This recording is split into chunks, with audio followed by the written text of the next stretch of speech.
Okay guys, welcome. This is a quick hint tip for the MOQI i7s. I'd recommend that you download TegraZone and then go to games, and then right here you're gonna see some games that say controller next to it. For instance, some games will not have that.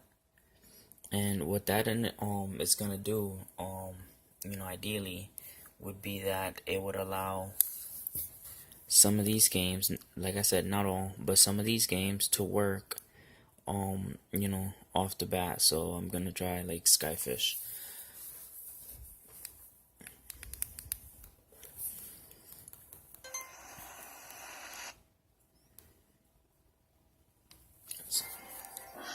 You can still also do, if you have the MOQI phone, you could also do, this right here, I believe it's that.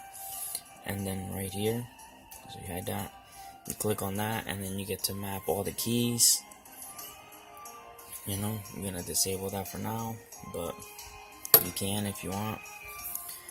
Alright, so for this game, I'm gonna be using the built-in controllers. Right, there. See, so for games like this, you're gonna be using these. Every game is gonna be different. Oof. Alright.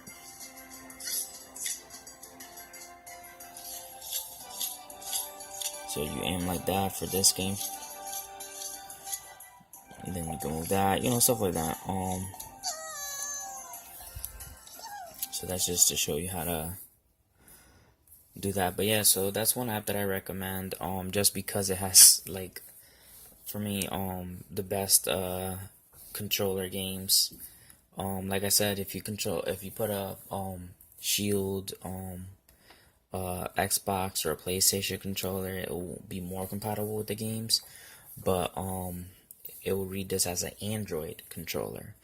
And for those who don't know the difference, Android controllers only usually have one trigger, which was either the R1 and L1 instead of the bumper and triggers. But for emulators, the best one that I found was the PSP. Just because PSP was made with similar layout, it's basically a knockoff of the PSP, but for Android. So you're gonna have a great experience with PSP games or other games that will play. But PSP, I find it to be PS2, where I think we're roads from that. But it's the emulators there, but PSP is another good bet. Another thing you could do is Steam Link for games if you have a PC. Steam Link connect to any PC. I've actually had a video streaming this and Rainway. So one of them got corrupted, but I will redo the video, and also did some gameplay. And when I was uploading it, it was like a 20-30 minute video, and yeah, it crashed on me. So I deleted it because it was 99% or 95%, whatever, process. So it's the second time it's done that. So I'm using a different phone so I could upload. But yeah, guys, one last thing, a lot of people don't like Happychick for everybody's personal reason. That's okay. But if you're okay with Happychick is another way if you don't want to deal with all the emulators. I do both just for testing and stuff like that, game and playing stuff. And these are all the games that I downloaded in here because I'm trying out which ones. I just downloaded like any pop-up game.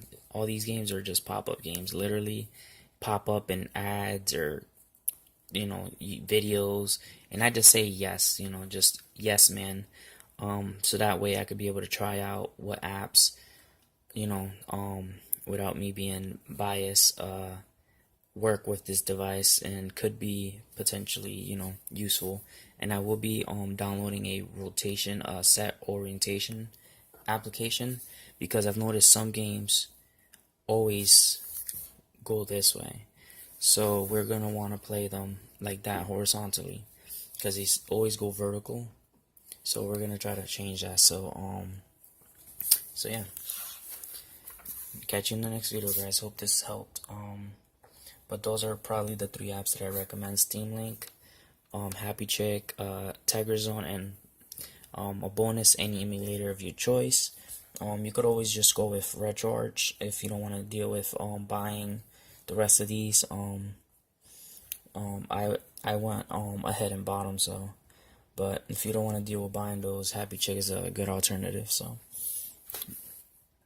hope you enjoyed the video, guys.